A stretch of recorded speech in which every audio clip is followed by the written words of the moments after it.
சென்னைக்கு கிழக்கே தென்மேற்கு வங்கக்கடலில் நிலை கொண்டுள்ள குறைந்த காற்றழுத்த தாழ்வு மண்டலம் புயலாக மாற வாய்ப்புள்ளதாக வானிலை ஆய்வு மையம் தெரிவித்துள்ளது.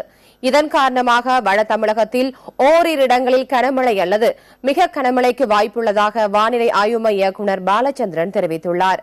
எனினும் தமிழகத்தில் படிப்படியாக மழை குறையும் என்றும் அவர் கூறியுள்ளார்.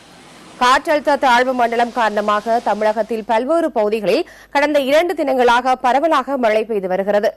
தமிழகத்தில் கடந்த 24 மணி நேரத்தில் சென்னை மீனம்பாக்கத்தில் 11 சென்டிமீட்டரும் நுங்கம்பாக்கத்தில் 8 சென்டிமீட்டர் மழையும் பதிவாகியுள்ளது.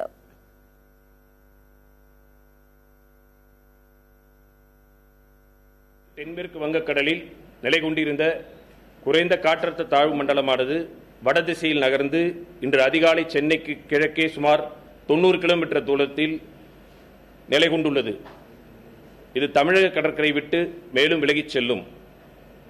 இது மேலும் வடக்கு மற்றும் வடகிழக்கு திசையில் நகர்ந்து ஆழ்ந்த காற்றழுத்த தாழ்வு மண்டலம் மற்றும் புயலாக வலுவடையக்கூடும் என்று எதிர்பார்க்கப்படுகிறது.